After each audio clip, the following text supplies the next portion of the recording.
አርእስተ ዜና የኢትዮጵያ ሀገራዊ ምክክር ሂደት ከትላንት የታሪክ ቁስሎች በመውጣት ብዝሃነትን እንደ ሀብት በመቁጠር በመግባባትና ትስስርን በማጎልበት ነገን በጋራ ለመገንባት ያስቻለ ነው።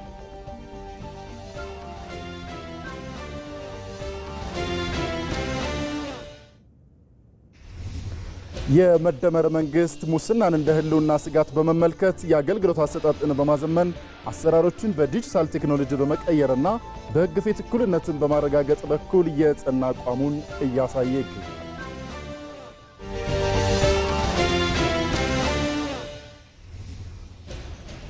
የግብጽ ታሪካዊ ጠላትነት የኢትዮጵያ ልማት ሳንካ ሆኖ ከህዳሴ ግድብ ግንባታ መንግስትም አላቆመም።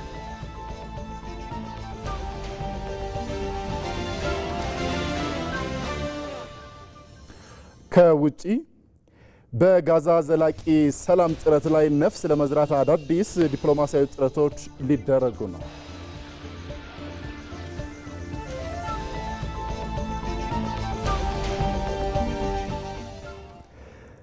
ጤና ይስጥልን እንደምን ውላችኋል የተወደዳችሁ ተመልካቾች። ይህ የኢትዮጵያ ቴሌቪዥን ነው። ከቀኑ 7 ሰዓት ሆኗል። የሰዓቱን ዜናዎች ወደ እናንተ ማድረስ እንጀምራለን።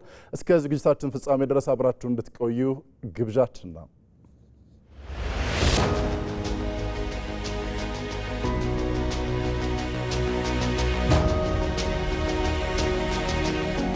ባንቻየሁ ሙሉነህ ከደቡብ ምዕራብ ህዝቦች ክልል ሴቶችን ወክዬ ልሳተፍ የመጣው ነኝ። ጥሩ በሆነ መልኩ እየሄደን ያለው ለቀጣይም ሰፊ ችግሮችን ፈተን በሰፊ ሀገራችን እንደ ልባችን ሆነን የምንኖረውን እድል ከፍቶልኛል ብዬ ነው የማስበው።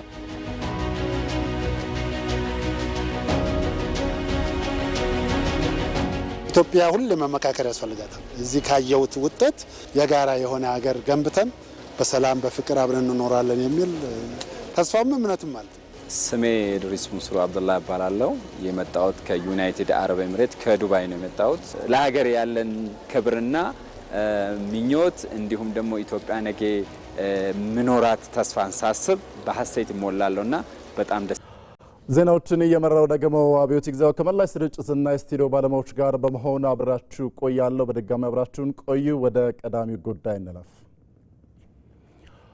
በኢትዮጵያ የፖለቲካ ባህልን ከመነቃቀፍ ወደ ተመካካሪነት በመቀየር ዘላቂ ሰላምና ሀገራዊ አንድነትን ለመገንባት የሚያስችል አዲስ የታሪክ ምዕራፍ የከፈተ ነው የኢትዮጵያ ሀገራዊ ምክክር። የምክክሩ ሂደት ከትላንት የታሪክ ቁስሎች በመውጣት ብዝሃነትን እንደ ሀብት በመቁጠር በመግባባትና ትስስርን በማጎልበት ነገርን በጋራ ለመገንባት ያስቻለ ነው። ነጻነት ፍቅሩ ዝርዝር አላት። የኢትዮጵያ የተለያዩ ዘመናት በትውልዶች ጥያቄና መልስ ፍለጋ የተሞሉ ናቸው። በ1960ዎቹ አካባቢ የተነሳው የዩኒቨርሲቲ ተማሪዎች ንቅናቄ የማህበራዊና የፖለቲካ ለውጥ ጥያቄዎችን ይዞ ወደ ጎዳና ሲወጣ የታሪክ ምዕራፍ አዲስ አቅጣጫን መያዝ ጀመረ። በ1965 ዓ.ም መሬት ላራሹ የሚለው መፈክር ደግሞ የትግሉ ማዕከል ሆኖ ሲስተጋባ በጥቂት ጊዜያት ውስጥም በ1966 ዓ.ም ድህነት ወንጀል ነውን የሚልና ህሊናን የሚፈታተን ጥያቄ አብሮ ተደመረ። እነዚህ የመጀመሪያዎቹ የመሬት የትምህርትና የማህበራዊ ፍትህ ጥያቄዎች በጊዜ ሂደት እየሰፉ በመሄድ የመንግስት አስተዳደር የፖለቲካ ስርዓትና የሀገር አወቃቀር ጥያቄዎችንም አካተቱ። ሆኖም የሰለጠነ የውይይት መድረክ ባለመኖሩና ያለመደማመጥ ባህል የበላይነቱን በመያዙ የሀሳብ ፍልሚያዎች ከጠረጴዛ ዙሪያ ወጥተው ወደ መራራ የትጥቅ ትግልና አጥፊ ግጭቶች ተሸጋገሩ። ዛሬ ግን ያ የታሪክ መስመር እየተቀየረ ይገኛል። የጠመንጃን ቦታ የቃል ውይይት፣ የጥርጣሬን ግንብ ደግሞ መግባባት እየተካው የመጣበት አዲስ የታሪክ ምዕራፍ ላይ እንገኛለን። ይህ ሂደት ከትላንት የታሪክ ቁስሎች በመውጣት ነገን በጋራ ለመገንባት የሚያስችል የሰላም ድልድይ ሲሆን በጊዜ ሂደት የተበታተኑ የታሪክና የፖለቲካ ድርና ማጎችን መልሶ በመሸመን ጠንካራ ሀገራዊ አንድነትን ለመፍጠር የተዘረጋ ተስፋ ሰጪ መንገድ ሆኗል። ይህ ብቻ አይደለም፣ ተዋውቆ ለመግባባትም ምክክሩ እድል ፈጥሯል። ይህ ደግሞ የነገዋን ሀገር ማጽኛ አንደኛው መንገድ ነው። ይሄ ለመጀመሪያ ጊዜ ነው እንደዚህ ብዙ ህዝቦች ተገናኝተው አንድ ላይ ሆነው አውርቶ ተወያይተው አያውቁም ነበር። ይሄኛው ግን የመጀመሪያ ስለሆነ አዲስ ሆኖብናል። ከጅምሩ ብንመለከት የዛሬ 4 ዓመት ነው የተጀመረው። እስካሁን ድረስ በሂደት ውስጥ ነው ያለው። ወደፊትም ደግሞ ይሄ ሂደት ይቀጥላል። ዛሬ ተጀምሮ ዛሬ የሚቋረጥ አይደለም። እያንዳንዳችን ደግሞ ይሄንን ባህል ወደ ቤተሰቦቻችን ወስደን እስከ ዛሬ ድረስ የሌለንን የተመካክሮ ችግርን የመፍታት ሂደት እንማርበታለን። እኔ በበኩሌ ብዙ ነገር ተምሬያለሁ። ምክክሩ ሀገርን ማወቂያ ሁለተኛው መነጽር ነው። በወሬና በተሳሳቱ ትረካዎች የታወረውን እይታ አጥብቦ ከሩቅ የሚታየውን ነባራዊ ሁኔታ በቅርበትና በእውነተኛ መልኩ እንድንመለከትም መንገድ ይጠርጋል። ከአራቱም ማዕዘናት የተሰበሰቡ ኢትዮጵያውያን ፊት ለፊት ተገናኝተው ሲነጋገሩ ያላዩትን ብዝሃነት፣ ያልተረዱትን ባህልና ያላዳመጡትን የህይወት እውነት ማግኘት ችለዋል። አዲስ የትውውቅ ብርሃን ፈንጥቆ ልዩነቶች መኖራቸው እንደ ጥፋት ሳይሆን እንደ ሀብት መቆጠር የሚጀምሩትም ያሉ ልዩነቶች እንዳሉ የሚያስተሳስሩን የጋራ ታሪኮች፣ እሴቶችና የወደፊት ህልሞች በግልጽ መታየት ሲጀምሩ ነው። ይህ የቃላትና የሀሳብ ልውውጥ ግን የልብ እፎይታ ብቻ ሆኖ አይቀርም። ውጤቱ ወደ ሀገር ህልውናም የሚተረጎም ይሆናል። እኔ አሁን የኢትዮጵያን መጀመሪያ ላይ የኢትዮጵያን ችግሮችን በወጉ እንዲረዳ አድርጎኛል። በግል ኢትዮጵያ ምን ውስጥ ነው ያለችው? ምን ችግር አለባት? ምን ስብራቶች አሉባት? የሚለውና ኢትዮጵያውያን ስለ ኢትዮጵያ ምንድነው የሚሉት ለመጀመሪያ ጊዜ ታሪካዊ የሆነ የምክክር መድረክ እንደሚያካሂድ አካል መጀመሪያ ኢትዮጵያን ነው የተረዳ። እንግዲህ ብዙ ያላዩት አይቻለሁ። ተጨማሪ ዕውቀቶችን አግኝቻለሁ። መግባባቶች ብዙ ቋንቋዎች አሉ፣ ብዙ ባህሎች አሉ፣ ብዙ አተርፊያል። በምክክሩ የግጭቶችን ስር መሰረት በጥበብና በሰከነ ውይይት መፍታት ሲቻል የጦርነትና የኃይል አማራጮች ቦታቸውን ለሰላማዊ ውይይት ይለቃሉ። የፖለቲካ ባህላችንም ከመነቃቀፍና ከጽንፈኝነት ወጥቶ ወደ ተመካካሪነትና ውይይት ይሸጋግራል። ዛሬም በኢትዮጵያ የሚደረገው የሀገራዊ ምክክር ሂደት በብዙ እንዲያተርፉ እያደረጋቸው ይገኛል። እናም የኢትዮጵያ ሀገራዊ ምክክር የፖለቲካ መድረክ አይደለም። ከትናንት ቁስል ወጥተን ዛሬን ተደማምጠን ነገን በጋራ የምንገነባበት የሰላምና የዲሞክራሲ ድልድያችን ነው። ከኃይል አማራጭ ወደ ውይይት ጠረጴዛ የመጡ ሀሳቦች መፍትሄ እየተገኘባቸው ነው። የሀገራዊ ምክክር ጉባኤ የኢትዮጵያን የዘመናት ጥያቄዎች በጋራ ውይይት በመፍታት ለመጪው ትውልድ አዲስ የፖለቲካ ባህል የሚያስረክብበት ታሪካዊ ዕድል ይዞ መጥቷል። ወሽነሸት ደጀኔ ደግሞ ዝርዝሩን ተመልክተዋለች። ኢትዮጵያ በታሪኳ ብዙ ፈተናዎችን አልፋለች። ነገር ግን በየዘመኑ የገጠሟትን ፈተናዎች ተቋቁማ ነፃነቷንና ክብሯን ጠብቃ ለዛሬው ትውልድ ለማስረከብ ያስቻላት አንድ ዋና ኃይል ነበር። ይህም ኃይል ልጆቿን የሚያሰባስብ የጋራ መንፈስና የጋራ መስዋዕትነት ነው። ዛሬ ኢትዮጵያ በተለየ የታሪክ መስዋዕትነት ፊት ቆማለች። ለዓመታት በህዝቦቿ መካከል የተከማቹ ጥያቄዎችና ልዩነቶች በኃይል ሳይሆን በውይይት በመደማመጥና በመግባባት ሊፈቱ፣ ፈተናዎችም ወደ ድል የሚቀየሩበት ጊዜ በሀገራዊ ምክክር ጉባኤ ደርሷል። የተለያዩ አቋሞችን ወደ አንድ የውይይት ጠረጴዛ ለማምጣት የተከፈተው የምክክር በር ሁሉንም አሰባስቦ በሰለጠነ የውይይት መንገድ አዲስ የተስፋ ምዕራፍ የሚከፍትበትን ዕድል ይዟል። ምክክር ውስጥ የሚነሱ አጀንዳዎችም በአንድ ወገን ብቻ የሚወሰኑ ሳይሆን በጋራ ውይይት የሚመዘኑና የመፍትሄ ምክር ሀሳቦች የሚቀርቡባቸው መድረኮች የተፈጠሩባቸው ናቸው። እንግዲህ እነኛ አጀንዳዎች ሀገራችንን ወደፊት ማስቀጠል ላይ እውነት ለመናገር ለኛ ከራሳችን በላይ ማንም የለም። ከሰማይ በታች ከምድር በላይ ያልተነሳ ጉዳይ የለም። እርግጠኛውን የምናገረው ነገር 4000 ሰው የ130 ሚሊዮን ህዝብን ሐሳብና ጥያቄ አንስቷል ያለ ምንም ጥርጥር። ምክንያቱም ኢትዮጵያ ውስጥ ነዋሪዎችም ዲያስፖራውም ተጨምሮበት የኢትዮጵያ ስብራቶች በሙሉ ተነስተዋል። ይሄንን ከዚህ በኋላ የማስቀጠል ይሄን እድል የመጠቀም ጉዳይ ብቻ ነው። ይሄ የተፈጠረው መድረክ ፈጽሞ ከዚህ በፊትም ተደርጎ ማይታወቅ ወደፊትም በአጭር ጊዜ ውስጥ ይገኛል ተብሎ አይታሰብም። ስለዚህ ትልቁ የቤት ስራ የሚሆነው ይሄን የተነሳ ምክር ሀሳብ በየፈርጁ ለህገ መንግስትም ለስርዓተ መንግስትም ለተቋማትም ለህግም እንዳግባብነቱ ተፈጻሚ ከሆነ ሀገራችን አንድ ትሆናለች፣ ትፈወሳለች። ሰላሟ ከምንም ጊዜ በላይ ሰላሟ የተከበረ ሀገር እንደምትሆን ጥርጣሬ የለኝም። የምክክሩ ንጽጽር ሲጀመር ሁሉም ከያለበት ይዞ የመጣው የራሴ የሚል አቋም ነበረው እና ግን ቀን ቀንን እየወለደ በሄደ ቁጥር ግን እያንዳንዱ ሰው ከነበረበት ይዞ ከመጣው አቋም እየላላ ያው ዋና ዓላማውም የምክክሩ ዓላማ መግባባት ስለሆነ ወደ መሃል የመጣበት ሁኔታ ነው ያለው። ይህ ሂደት ግን በራሱ ብቻ ውጤት አያመጣም። በምክክሩ ጠረጴዛ ዙሪያ የተሰባሰቡት ተሳታፊዎች በቅንነት መወያየት እንደሚጠበቅባቸው ሁሉ መንግስት፣ የፖለቲካ ኃይሎች፣ ሲቪል ማህበረሰብ፣ ሚዲያና መላው ዜጎችም የየበኩላቸው ሚና መወጣት አለባቸው።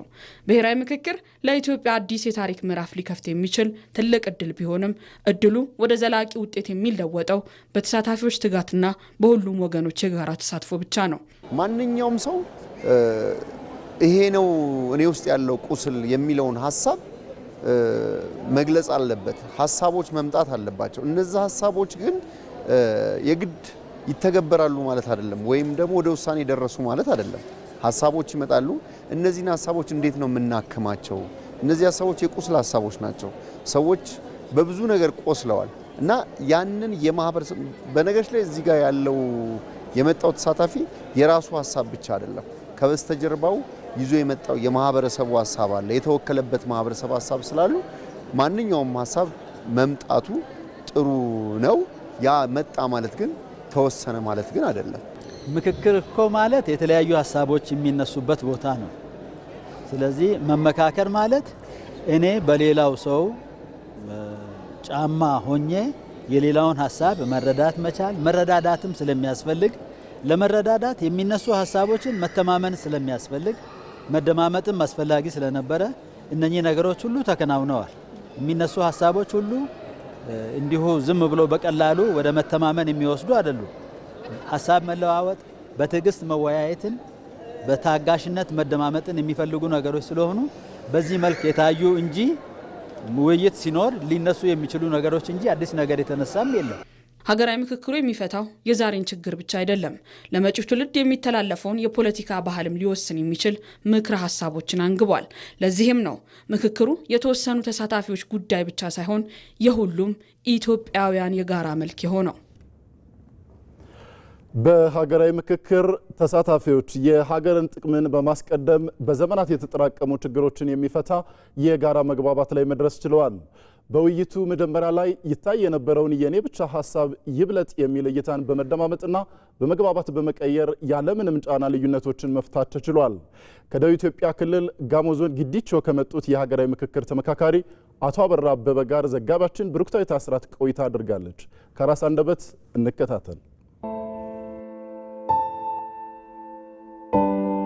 ሜጋካኪ እንግዲህ አበራ ኔቦ ማማራ አኒ ኡልከ ገሊያ ካኒ ደቡብ ኢትዮጵያ ኮሜራ አበራ አበበ ባላለሁ። የመጣሁት ከጋሞ ዞን ጊዲቾ ነው። መድረኩን በተገቢው ሁኔታ ተከታትየዋለሁ። ከመከታተልም አልፎ በትላልቅ ቡድኖች ውስጥ ነበርኩኝ። በመጀመሪያ በያዝነው የ50 ሰዎች ቡድን አሰልጣኞች ሆነን በመቀጠል በ250 ሰዎች አጠናቃሪ ቡድን ውስጥ እንዲሁም በ500 ሰዎች አጠናቃሪ ቡድን ውስጥ ነበርኩ። የተነሱ ሐሳቦችን ማስማማትና የመነጩት ሐሳቦች እንዳይቀሩ ጥንቃቄ እያደረግን ነው። ከዚያም ከቤቱ የሚነሱትን ሐሳቦች በሙሉ አንድም ሳይቀር በተገቢ ሁኔታ እንዲጠናቀቁ ለማድረግ ብዙ ሥራ ሰርተናል። ከዛ በኋላ ለሁሉም ጥያቄዎች ጥሩ ምላሽ በመስጠትና በማግባባት አሁን የጋራ አድርገን እስከ 500 መተናል። ቃለ ጉባኤውን በሙሉ በተገቢው ሁኔታ ተፈራርመን አጽድቀን ወጥተናል። በጣም የተሻለ መድረክ ነበር።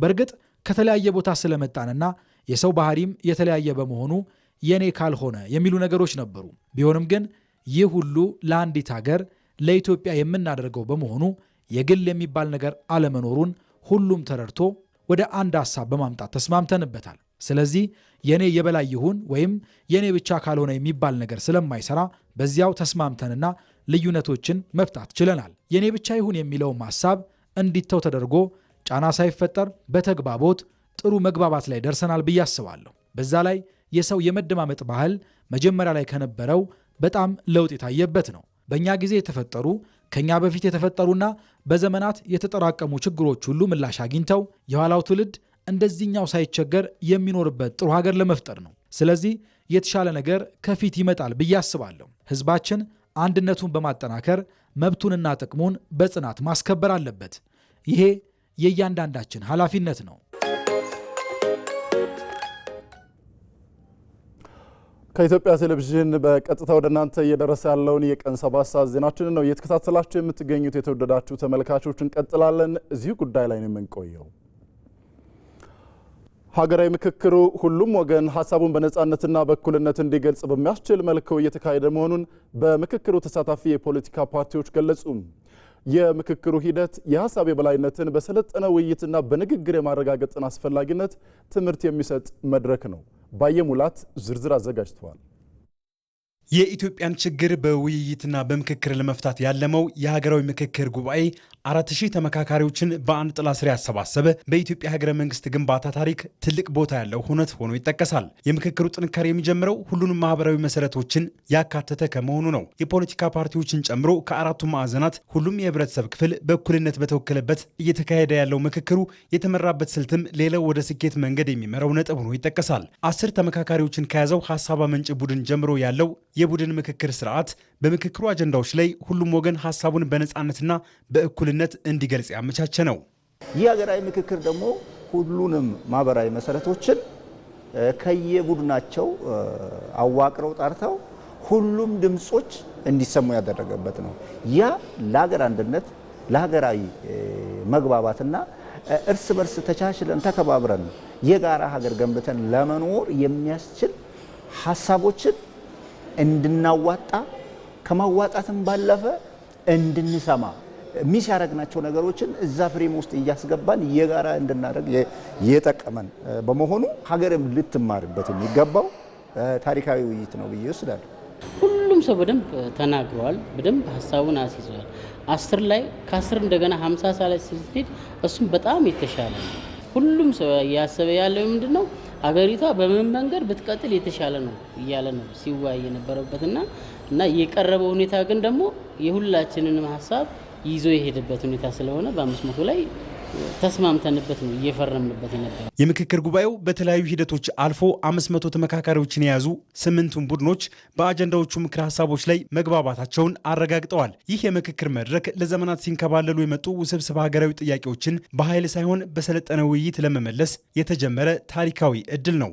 የሁሉም ወገን ድምፅ የሚሰማበትና ተመካካሪዎቹ ጠያቂ ብቻ ሳይሆኑ የመፍትሄ ባለቤት እንዲሆኑና ዘላቂ ሀገራዊ ሰላም እንዲረጋገጥ የሚያስችል ሆኖም ይገለጻል። ለምክክሩ መቀመጣችን የብዙ ዓመት ተዳፍኖ የነበረ ጥያቄ መልስ የሰጠ ነው። ገብተን ስናየው ደግሞ ሞር እንኳንም ተቀመጥን ነው የምንለው። ሁሉም መንግስቶቻችን ጡንቻ ናቸው የሚያምኑት፣ ዱላ ናቸው የሚያምኑት። ኢቭን እኛም ራሳችን ተቃዋሚዎችም ወደ ጫካ ነው ስናስቀድም የነበረ። ግን ከጫካ የሰላ ይሄ ነው ብዬ ነው እኔ ማምነው። ያ ሁሉ አውጥተን አውርደን ተናግረን ለመፍትሄ ሀሳብ ስንመጣ ይሄ እኮ በዚህ ይካተታል፣ ይሄ እኮ እንደዚህ መልስ ያገኛል ምናምን እየተባልክ ስትነጋገር ደግሞ ኦልሬዲ ይሄ ሰጥቶ መቀበል የሚባል ነገር ኢሚዲየትሊ በተግባር ታየዋለህ ማለት ነው። በምክክሩ የሁሉም ተመካካሪ ሀሳብ ዋጋ ኖሮት ተከብሮም ተቀባይነት አግኝቶ ተመዝግቧል። ከየማዕዘኑም ሀገርን መገንባት ላይ ያነጣጠሩ ሀሳቦች ተነስተዋል። ይህ ደግሞ ኢትዮጵያን ለዘመናት ያጎሳቆላትን የጉልበትና የኃይል ፖለቲካ ታሪክ ከስሩ በመንቀል ህብራዊነት የነገሰባትን ኢትዮጵያን ለመገንባት መደላድል ይፈጥራል። በቅንነትና በታማኝነት ከራስ በፊት ሀገርን በማስቀደም ለትውልድ መልካም ነገር ጥሎ ለማለፍ በዛ ላይ ተሰባስበን ስንመክር ነው የቆየ ነው። የትኛውም ቡድን ሀሳብ የሚጣላት ለሀገር ጠቃሚ ነው ተብሎ በሚያስችል መንገድ እየተሰነደ ያለበት ሁኔታ ነው ያለው። ያ ቀጣይ ሀገሪቷ ካለችበት ችግር ያላቀቃታል፣ ያወጣታል ብዬ በእርግጠኝነት አምናለሁ። ሀገራዊ ምክክሩ የነበሩብንን ውስብስብ ችግሮች ከመፍታት ባለፈ የነገውን የሀገራችንን የፖለቲካ መስመርና አቅጣጫም በጥበብ የጠቆመ መድረክ ሆኗል። በተለይም ለፖለቲካ ፓርቲዎች የሀሳብ የበላይነትን በሰለጠነ ውይይትና በንግግር የማረጋገጥን አስፈላጊነት በተግባር የሚያስተምር መድረክ ሆኖ ይገለጻል። በሀገራችን የነበረው የሰዶ ማሳደድ፣ የጥላቻ ፖለቲካ፣ የደም ፖለቲካ ነበረ። በአንድ ጣራ ስር ተቀምጠን መነጋገራችን የሰዶ ማሳደድን የጥላቻ ፖለቲካን አስወግዶ በአሁን ሰዓት የፍቅር ፖለቲካን እየመሰረተ ነው ያለው።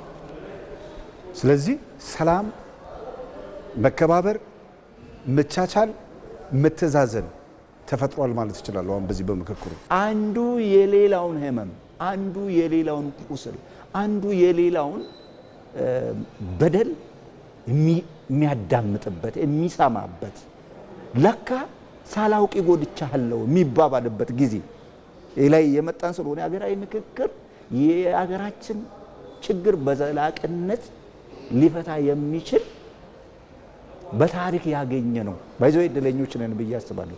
በታሪክ ያገኘ ነው ድል ነው። ሀገራዊ ምክክሩ የታለመለትን ግብ እንዲመታና ፍሬ እንዲያፈራ የሁሉም ባለድርሻ አካላት ጥረትና ቁርጠኝነት አሁንም ተጠናክሮ መቀጠል አለበት። እያንዳንዱ የማህበረሰብ ክፍል የሚጠበቅበትን ኃላፊነት በቁርጠኝነት ሲወጣ ሂደቱ ይበልጥ ስኬታማ ይሆናል። ጠንካራ ሀገረ መንግስት እየገነባች የምትገኘው ኢትዮጵያ የውስጥ ችግሮቿን በምክክር ለመፍታት እየሞከረች ነው። ይህ ለዘመናት የእድገት ማነቆ የሆኑባትን የፖለቲካ ችግሮች የመፍታት ሂደት ኢትዮጵያን ቀጣናዊ ተጽዕኖ ፈጣሪና የማትደፈር ሀገር ለማድረግ የላቀ ድርሻ አለው። ሮዛ መኮንን ትንታኔ አላት። በዓለም አቀፍ ፖለቲካ ውስጥ ጂኦፖለቲካዊ ሽብር የሚባል ጽንሰ ሀሳብ አለ። ይህ ሽብር የሚፈጠረው አንድ ትልቅ አቅም ያለው ሀገር የውስጥ ችግሮቹን ፈቶ ወደ ልማት ሲገሰግስ ነው። ኢትዮጵያ የምስራቅ አፍሪካ የጂኦፖለቲካ ማዕከል ወይም አንከር ስቴት ናት። አሁን እያካሄደች ያለው ሀገራዊ ምክክር ለዘመናት የእድገቷ ማነቆ ሆነው ለኖሩና ሲንከባለሉ እዚህ ለደረሱ የፖለቲካ ችግሮቿ ዘላቂ መፍትሄ የሚሰጣት ነው።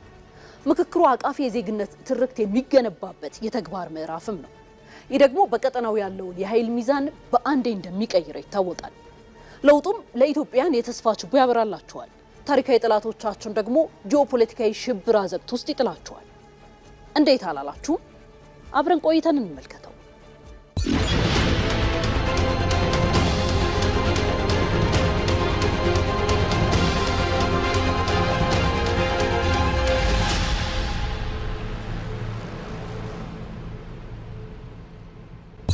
እኛ ኢትዮጵያን የብሔር የሃይማኖትና የታሪክ ብዝሃነታችንን እንዲሁም የፖለቲካ ልዩነቶቻችንን ያስተናገድንበት መንገድ ለውጭ ጠላቶች የመግቢያ ቀዳዳ ሲፈጥር ቆይቷል። ግብጽና ተላላኪዎቿ በእነዚህ ክፍተቶች በመስረግ እሳት ሲጭሩብን ኖረዋል። አሁን ግን ጨዋታው ተቀይሯል። የበለጸገች ኢትዮጵያን ግቡ ያደረገው ሀገራዊ ምክክር ኢትዮጵያውያንን እርስ በርስ ሲያናክሱ ለኖሩ ኃይሎች በሩን ዘግቶባቸዋል። የምክክር ሂደቱ በውጭ ጠላቶችና በሀገር ውስጥ ተባባሪዎች የማጥላላት ዘመቻ የተከፈተበትም በዚሁ ምክንያት ነው። የግብጽ የውጭ ፖሊሲ በዜሮ ድምር ስሌት ላይ የቆመ ነው። የተዳከመች ኢትዮጵያ ለካይሮ ደህንነት ዋስትና ነች ብለውም ያምናሉ። ኢትዮጵያ የውስጥ ሰላም ካገኘች ልክ እንደ ታላቁ የህዳሴ ግድብ ሌሎችም ግዙፍ ግድቦችንም ትገነባለች ብለውም ያምናሉ። የመከላከያ በጀቷን ወደ መስኖ ትቀይራለች። ይህ የካይሮ ትልቁ ስጋት ነው። ኢትዮጵያ የባህር በር ባለቤት ለመሆን የምታደርገው ጥረትም ሌላው የግብጽ ስጋት ተደርጎ ይቆጠራል። ከዚህ ስጋቷ ለመተንፈስ ኢትዮጵያን እንደለመደችው በጎረቤቶቿ በኩል ለማስፈራራት ሞክራለች። የመክበብ ስትራቴጂ ኢንሰርክልመንት ስትራቴጂ የሚለውንም ተጠቅማለች። ነገር ግን የኢትዮጵያ የነቃ ዲፕሎማሲ ሴራዋን አክሽፎታል። ካይሮ ተሸንፋለች። በሌላ በኩል ደግሞ ኤርትራ በቀጠናው ብቸኛ የኃይል ሚዛን አስጠባቂ ሆና መዝለቅ ትፈልጋለች። ይህን የምታደርገው ደግሞ በግብጽና መሰሎቿ እርዳታ የጎረቤት ሀገራትን ተቃዋሚዎች በማስታጠቅና በማሰማራት ነው። አሁን ግን ኢትዮጵያ ጠንካራ ሀገረ መንግስት የመገንባት ስትራቴጂን መተግበር ጀምራለች። ለዚህ ነው የሀገራዊ ምክክሩ ስኬት ግብጽና ኤርትራን ክፉኛ ያስደነገጣቸው። ኢትዮጵያ የውስጥ መረጋጋት ሲያጋጥማት ኤርትራ የምትጠቀምባቸው የውክልና ቀዳዳዎች ሙሉ በሙሉ ይዘጋሉ። በዚህም በመላላክና ጽንፈኞችን በማሰልጠን የምታገኘው ገቢዋም ሆነ በጠቅላላው ቀጠናዊ ተጽዕኖም ይከስማል። ሰላም ያጣው የሱዳን ጦርም ኤስኤፍ ነግዶ የከሰረውም በተመሳሳይ መንገድ ነው። የውስጥ ችግሩን መፍታት ሲያቅተው በካይሮ ግፊት በኢትዮጵያን ላይ የተለያዩ ትንኮሳዎችን መሰንዘር ጀመረ። ይሁንና የውስጥ ችግሯን በምክክር ለመፍታት የተቀመጠችው ኢትዮጵያ ይህንን ዘርፈ ብዙ ትንኮሳ እንዳመጣጡ መልሳ በጉዳዩ ላይ አተኩራለች። ሀገራዊ ምክክሩ የሰላማችን ማረጋገጫ ብቻ አይደለም፣ የሉዓላዊነታችንና የብሔራዊ ደህንነታችን ጋሻም ጭምር ነው። ጠላቶቻችን ይጮሃሉ፣ ኢትዮጵያ ግን ሀገረ መንግስቷን በአለት ላይ ትተክላለች። ግብጽ፣ ኤርትራና የሱዳን ጀነራሎች በፈጠሩት ጂኦፖለቲካዊ ሽብር ውስጥ ራሳቸውን እያቃጠሉ ነው። ኢትዮጵያ ግን ፈተናዎቿን ወደ ድል ቀይራ ፖለቲካዊ አዙሪቱን ሰብራ እየወጣች ነው። ተቋማዊ የብሔራዊ ደህንነታችንን አጠናክረናል። የውክልና ቀዳዳዎችን በዘላቂነት ለመድፈን እየሰራን ነው። በነቃ የውሃ ዲፕሎማሲያችን የካይሮን ጫና አክሽፈናል። ጠላቶቻችን ተሸናፊ መሆናቸው ታሪክም መሬት ላይ ያለው እውነትም እያረጋገጠ ነው። ኢትዮጵያ በምስራቅ አፍሪካ ቀጠና ተጽዕኖ ፈጣሪ የበለጸገችና የማይደፈር ሀገረ መንግስት ሆና የመቆም ጉዞዋን አጠናክራ ቀጥላለች።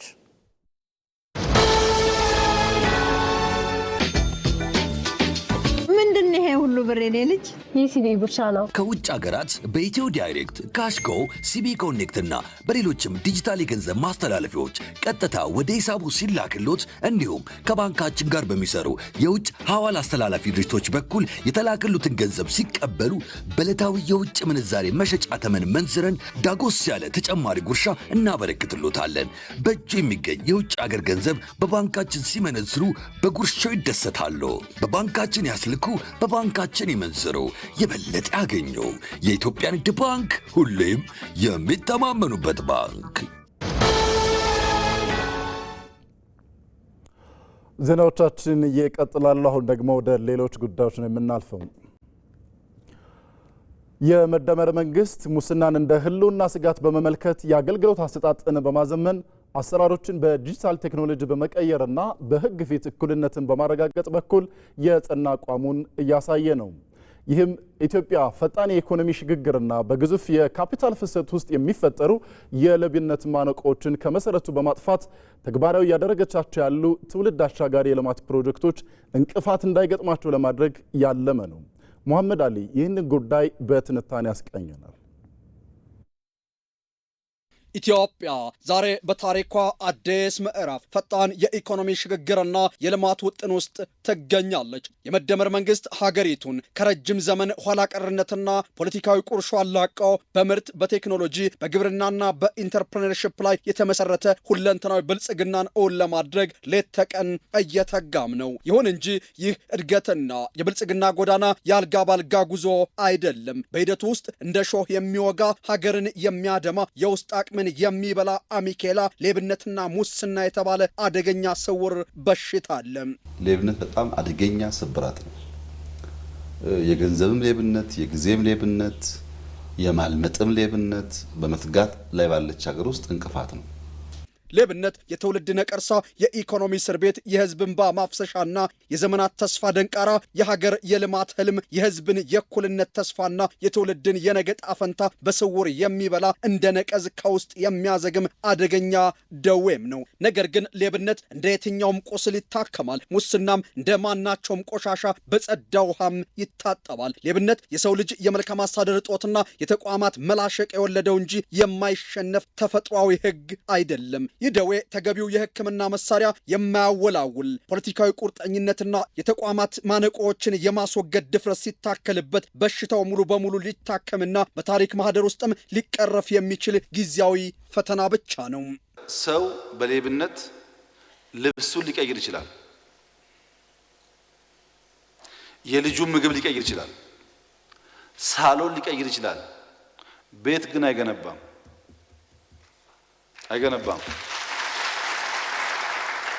ቤት ሰርቶ ሊሆን ይችላል።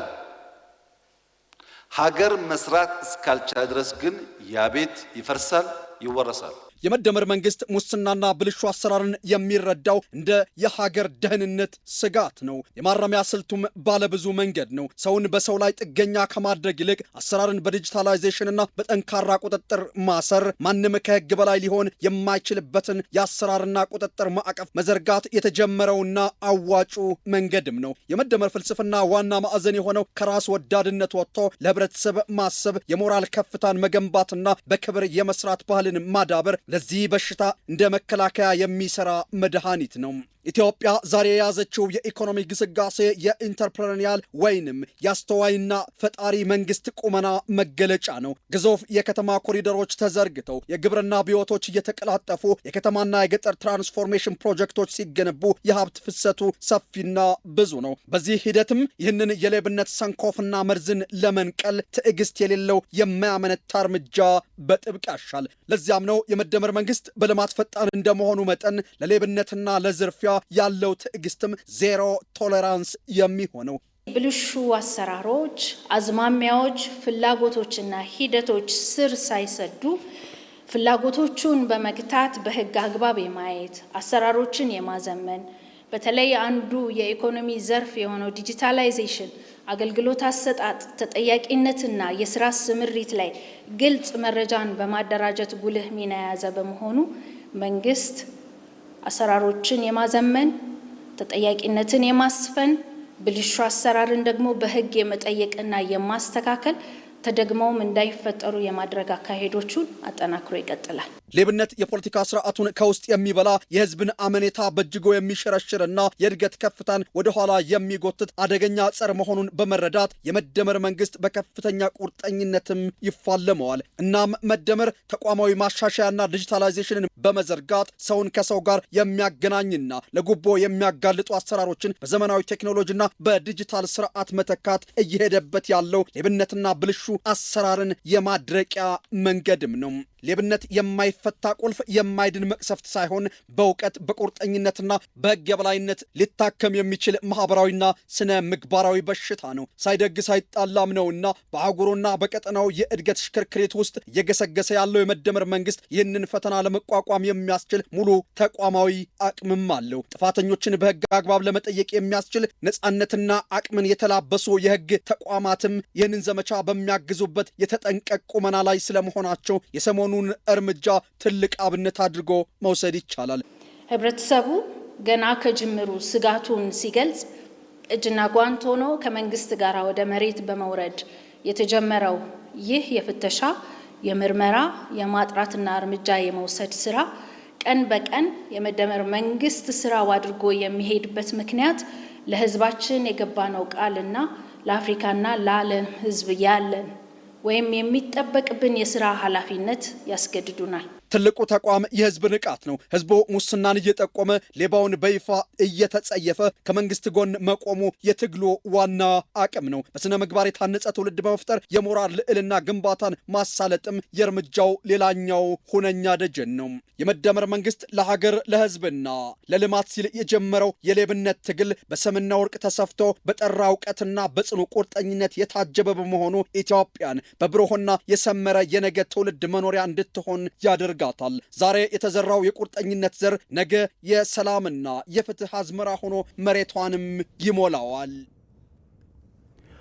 የካይሮ የኢትዮጵያ ልማት ሳንካነት ከህዳሴ ግድብ ግንባታ ማግስትም አላቆመም። የግብፅ ታሪካዊ ጠላትነት ማብቂያ አልባ ሆኖ የኢትዮጵያን እድገት እግር በእግር እየተከተለ ለማደናቀፍ ቢጥርም ድል ቀንቶት አያውቅም። ቤተልሔም ገረመው ዝርዝር አላት።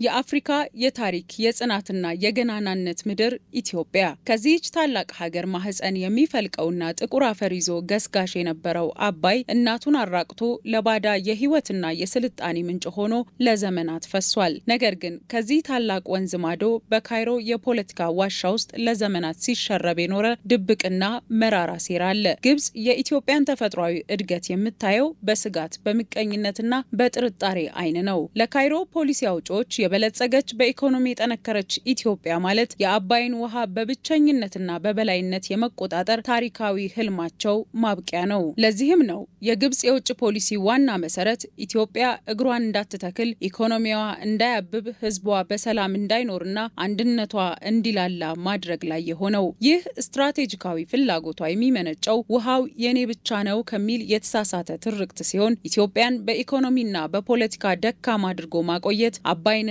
ቀጠናውን ያለ አንዳች ተፎካካሪ ለመጠቀም የሚያስችላት ብቸኛ መንገድ እንደሆነ በጽኑ ታምናለች። ግብፅ የኢትዮጵያን የልማት ጉዞ ለማደናቀፍ፣ ሀገራዊ እድገቷን ለማስተጓጎልና የወደፊት ተስፋዋን ለማጨለም የትኛውንም ያህል አደገኛ እርምጃ ከመውሰድ መቼም ቢሆን ወደ ኋላ አትልም። ትላንትም ዛሬም ነገም የግብፅ የተንኮል ትብታብ የኢትዮጵያን የእድገት መንገድ መዝጋት ላይ የተመሰረተ ነው። ያጣችውን መልሳ ቁጭቷን አስተካክላ ጸንታ የምትቆም ሀገር ለልጆቻችን ለማስረከብ በጋራ እንስራ ብዬ ነው ማስብ። በአናሎግ ዘመን ተሳካልን ብሎ የሚያስቡ በአናሎግ ዘመን ከለከል ብሎ የሚያስቡ ሰዎች በዲጂታል ዘመን ደግሞ እንዲሳካላቸው የሚፈቅድ ትውልድ መሆን የለበትም። ይሄ ዘመን ተቀይሯል። የማሞኘት የማባበል የመቀለድና የመግዛት ልምምድ የሚበቃበት ታሪክ እዚህ ጋር እንዲሆን አደራ ማለት ፈልጋለሁ።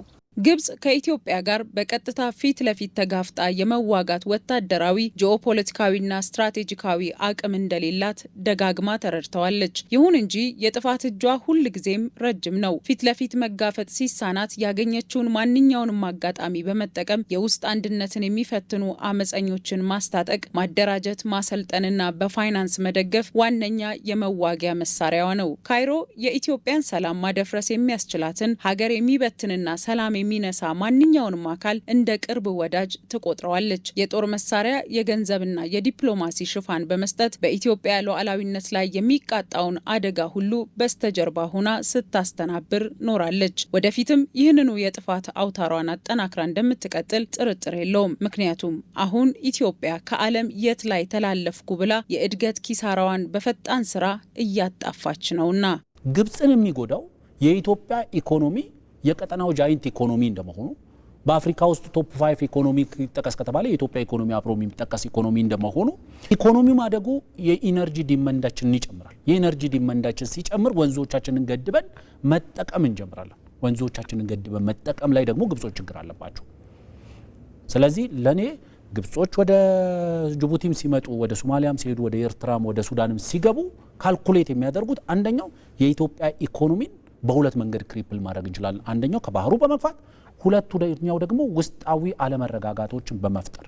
በሀገራችን የሚቀሰቀሱ አብዛኞቹ የውጭ ግጭቶች፣ የፖለቲካ አለመረጋጋቶች፣ የብሔር ውጥረቶችና የልማት እንቅፋቶች በራሳቸው የመጡ ወይም ሊያገነግኑ የሚችሉም አይደሉም። ከጀርባቸው የካይሮ ረጅም እጅ፣ የተንኮል አእምሮ ውጤት አለበት። ለምን ቢባል የግብጽ ዋናና ብቸኛ ዓላማ ኢትዮጵያውያን በራሳቸው የውስጥ ጉዳይ በፖለቲካዊ ክፍፍልና በወንድማማቾች ግጭት እንዲጠመዱ ማድረግ ነው። ትኩረታችንን፣ አቅማችንን፣ እውቀታችንንና ሀብታችንን በውስጥ ቁስላችን ላይ እንድናባክን በማድረግ የተፈጥሮ ሀብታችን በሆነው ከአባይ ወንዝ ላይ አይናችንን እንድናነሳ፣ እድገታችንን እንዳናፋጥንና ግድቦቻችንን እንዳንገነባ ማድረግ ካይሮ ለኢትዮጵያ እያሰናዳች ያለችው የሰርክ ድግስ ነው። የኢትዮጵያ የውስጥ አለመረጋጋት ለካይሮ ትልቅ የፖለቲካ መተንፈሻና የስኬት ምዕራፍ ነው። ፖለቲከኞቿም የሚመዘኑት በተሰጣቸው ኃላፊነት ሳይሆን ኢትዮጵያን በማዳከም አፈጻጸማቸው ነው። የግብጽ መንግስትም ስልጣን የሚቀጥለው የኢትዮጵያን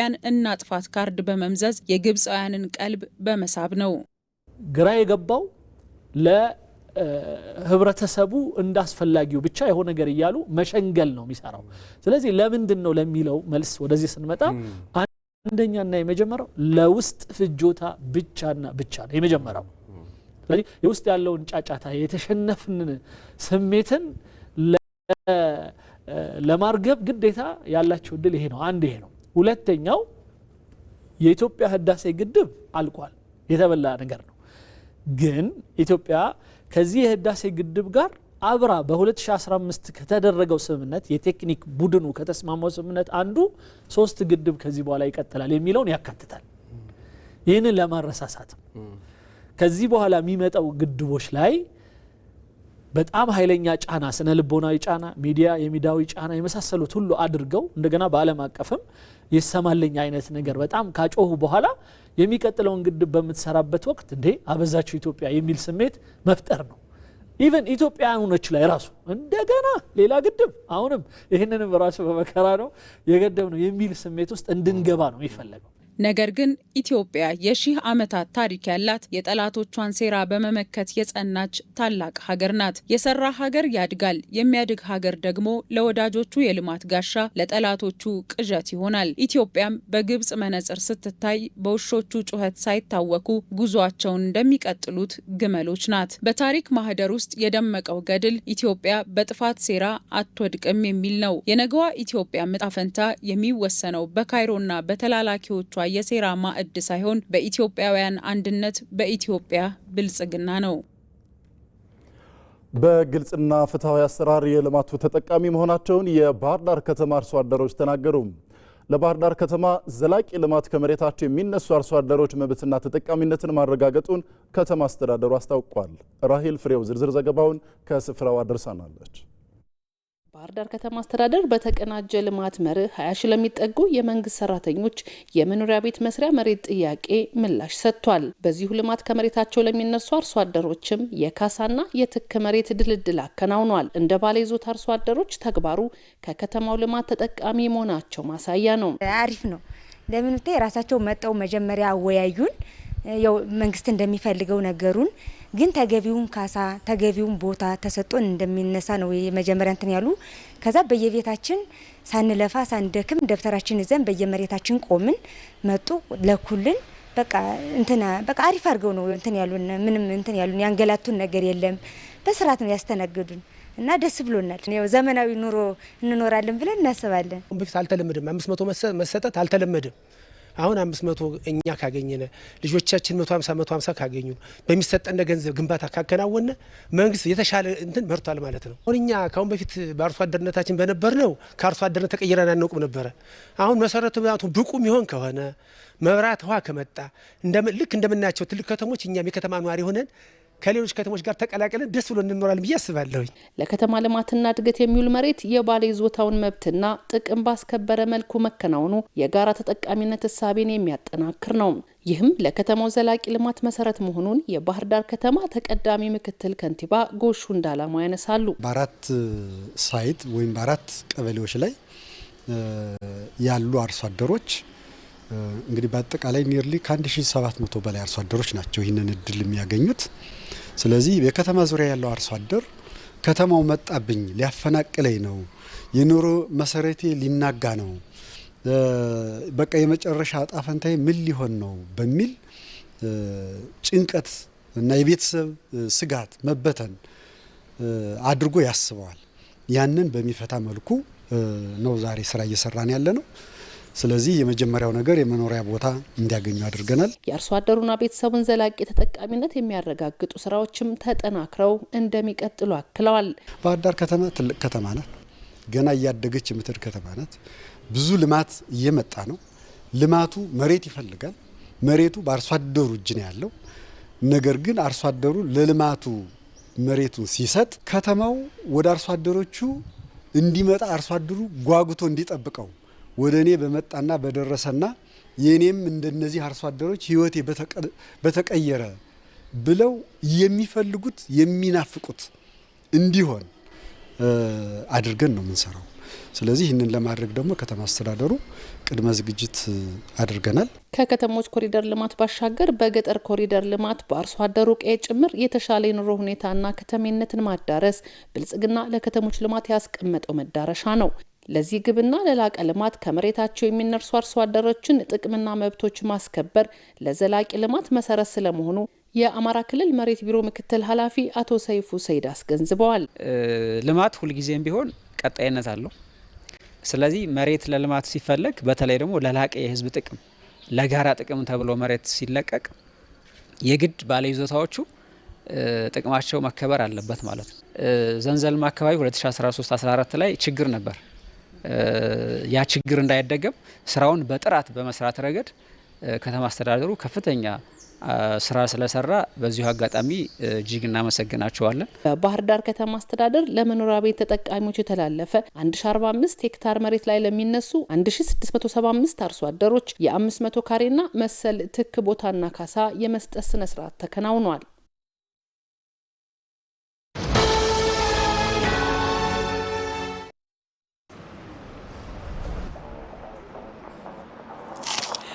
ስሙ የዛሬ ጋባዣችን ቴሌብር የሌለው ሰው ወይኔ በላቸው። ዛሬማ ልበላም ይዞ የፈጠነ ቴሌብር ለውርድ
መጠራጠራችሁ እኮ ነው የሚገርመው። ቴሌብርማ አለኝ።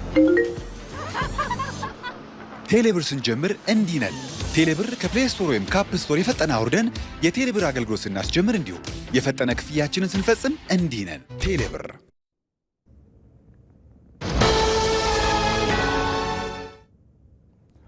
አሁን ደግሞ ከውጭ ምንጭ ወዳገኘናቸው ዘገባዎች ነው የምናልፈው። በጋዛ ዘላቂ ሰላም ጥረት ላይ ነፍስ ለመዝራት አዲስ ዲፕሎማሲያዊ ጥረቶች ሊደረጉ ነው።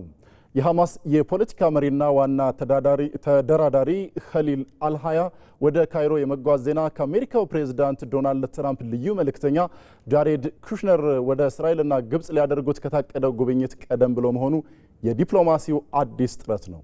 ይህም ለጋዛ ዘላቂ የተኩስ አቁም ድርድሩ አዲስ ምዕራፍን መክፈቱን ያመለክታል። መቅደላዊት ደረጀ ጥንቅር አላት።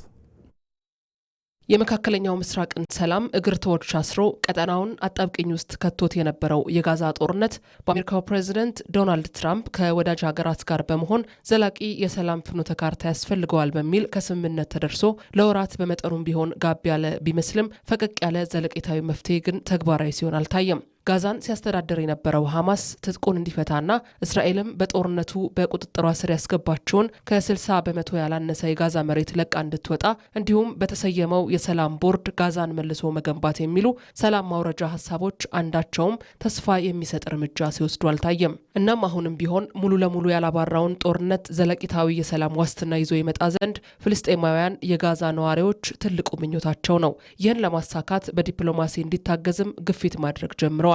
የሐማስ የፖለቲካ መሪና ዋና ተደራዳሪ ኸሊል አልሃያ ወደ ግብጽ በመጓዝ ከግብጽ ከፍተኛ የደህንነት ኃላፊዎች ጋር ውይይት ለማድረግ ወደ ካይሮ የማቅናታቸው ሚስጥር ተረስቶ የነበረውን የሰላም ጥረት አዲስ ምልክት የሚሰጥ ነው። ይህም በጋዛ የተኩስ አቁም አዲስ የድርድር ምዕራፍ መከፈቱን የሚያመላክት የተስፋ ጭላንጭል ጅማሮ ተደርጎ ተወስዷል።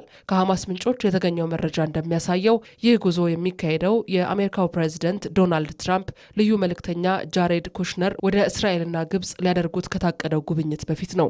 የልዩ መልእክተኛው ጉብኝት ዋና ዓላማም በጋዛ ሰላም፣ በሐማስ ትጥቅ መፍታትና የእስራኤል ጦር መውጣት ላይ የነበሩ የአቋም ልዩነቶችን ለማጥበብ ያለመ ስለመሆኑ አልጀዚራ ምንጮቹን ዋቢ አድርጎ ዘግቧል። የሐማሱ የፖለቲካ መሪና ዋና ተደራዳሪ አልሃያ ወደ ካይሮ መጓዛቸው የሐማስን አቋም በቀጥታ ለአደራዳሪዎች እንዲያቀርቡም እድል ይፈጥርላቸዋል። በተለይም ሐማስ ከዚህ በፊት የቀረበውን የ15 ነጥብ የሰላም እቅድ በተወሰነ መልኩ ለመቀበል ፈቃደኛ መሆኑን በገለጸበት ሁኔታ የጉዞ ትርጉም ከፍተኛ ነው ብለዋል።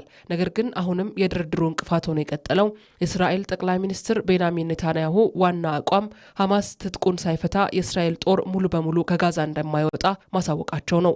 ሐማስ በበኩሉ የእስራኤል ጦር ከጋዛ መውጣቱን እንደ ቁልፍ የሰላም ሁኔታ ይዞታል። በግብጽም ሆነ በሌሎች የዲፕሎማሲ መድረኮች የሚካሄደው ውይይትና በጋዛ ያለው እውነታ አንድ አለመሆኑ የድርድሩን ጥረት አስቸጋሪ አድርጎታል። ስለ ተኩስ አቁምና ስለ ዘላቂ ሰላም እየተነገረ ባለበት ወቅት በጋዛ ጥቃት እየተፈጸመ መሆኑን የሚያሳዩ ሪፖርቶችም እየወጡ ነው። ከተኩስ አቁም በኋላም ከ1250 በላይ ፍልስጤማውያን መገደላቸው ተዘግቧል።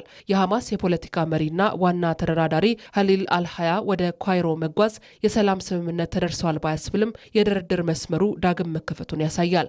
የእስራኤል መንግስት ጋዛ ላይ ከያዘው አቋም በተጨማሪ በሊባኖስና ሶሪያም የያዛቸውን የደህንነት ዞኖች ይዞ እንደሚቀጥል በመከላከያ ሚኒስትሩ በኩል ይፋ አድርጓል። ይህ አቋምም ከጋዛ ድርድር በላይ የቀጣናውን ደህንነት የሚነካ መሆኑ እየተነገረ ነው። በሊባኖስና በሶሪያ ያለው ውጥረትም እንዲያየል ምክንያት ይሆናል። በዚህም ምክንያት የግብጽ አሸማጋይነት፣ የአሜሪካ ጫናና የሁለቱ ተደራዳሪዎች የልዩነት አቋም በሚቀጥሉት ቀናት የሂደቱን አቅጣጫ ይወስናሉ።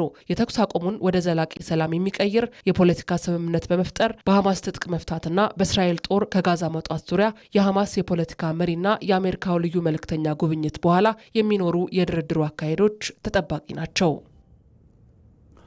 በሌላ የውጭ ዜና በኢንዶኔዥያ በተከሰተ ርዕደ መሬት ቢያንስ 38 ሰዎች መሞታቸውን የአገሪቱ የአደጋ መከላከያ ተቋም ገለጸ። ትላንት ፍሎረንስ በተሰኘው ግዛት የተከሰተው ርዕደ መሬቱ በሬክተር ስኬል 7.7 ተለክቷል። በፍርስራሽ ውስጥ የተቀበሩ ሰዎችን ለማውጣት የሚደረገው ፍለጋና የነፍስ አድን ስራ የቀጠለ ሲሆን የሟቾች ቁጥርም እየጨመረ መሆኑን ዘገባዎች አመልክተዋል። በተፈጥሮ አደጋው ከሞቱት በተጨማሪም የበርካታ ሰዎች ጉዳትና የመኖሪያ ህንፃዎችም ለውድመት ተዳርገዋል። የመጀመሪያው ርዕደ መሬት ያደረሰው የጉዳት መጠን ሙሉ ለሙሉ ባልታወቀበት ሁኔታ በሌላኛው የኢንዶኔዥያ ጫፍ በሬክተር ስኬል 6.9 የሆነ ሁለተኛ የመሬት መንቀጥቀጥ መከሰቱን ተከትሎ ኢንዶኔዥያውያን አደጋው ከዚህ እንዳይከፋ ሰግተዋል። ዘገባው የአልጀዚራና ሮይተርስ ነው።